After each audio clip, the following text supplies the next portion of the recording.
Michèle Lavoie, ça fait un peu plus de 10 ans que je suis activiste pour Greenpeace.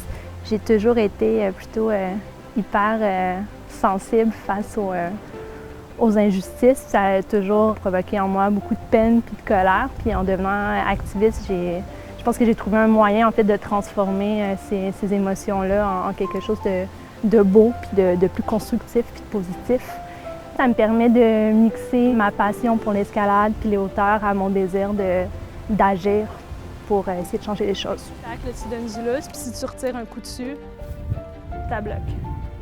Je sais, c'est toi qui sais ce que tu aimes.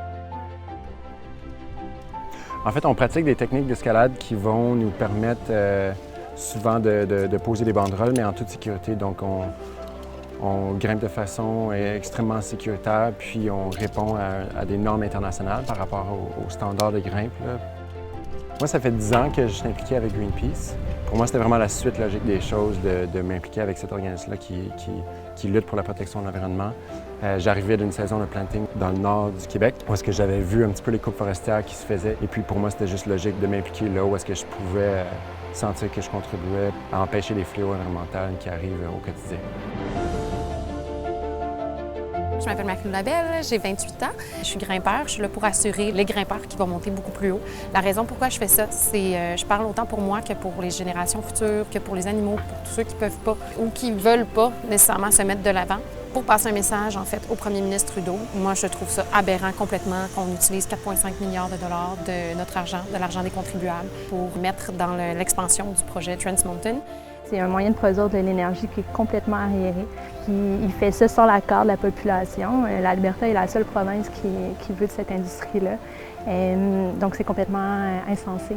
Et on va continuer à s'y opposer jusqu'à ce qu'ils décident de changer de style.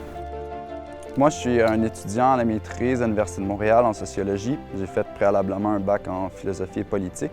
Et si j'ai décidé de faire du militantisme, c'est parce que il y a des moments où les canaux de communication entre les citoyens et les grandes têtes passantes sont un petit peu brûlés. Donc, des fois, il faut aller diversifier ses tactiques au mieux possible pour se faire entendre. Mon nom, c'est Olivier Huard. Je suis activiste pour Greenpeace depuis bientôt 10 ans. J'ai fait ma technique en écologie. Puis, en ce moment, ce que je fais, c'est que je suis arboriste écologique. Toutes mes implications, ça a toujours rapport avec la justice sociale, l'environnement, la démocratie. C'est une lutte qui se déroule depuis plusieurs années et un des jalons importants qui s'est passé, c'est l'abandon de l'éoduc Énergie-Est. Il a fallu que ce soit une mobilisation citoyenne, pas juste Greenpeace. Il y a des groupes qui se sont créés dans des centaines de villes au Québec. Et si la lutte contre Énergie-Est a gagné, c'est parce qu'on a eu l'appui de tout le monde au Canada et même dans l'international. Donc aujourd'hui, c'est la Colombie-Britannique maintenant qui est aux prises avec un projet néfaste. Donc c'est important pour nous aussi de renvoyer la balle puis de dire qu'on est tous dans le même bateau, puis il faut les appuyer.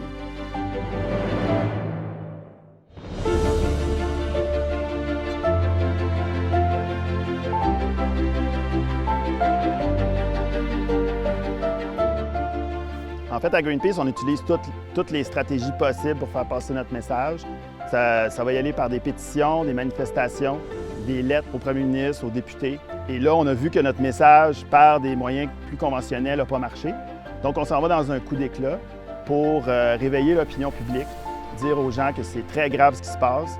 L'argent des contribuables doit être investi dans la transition énergétique. We want people to understand that the future is in renewable energies.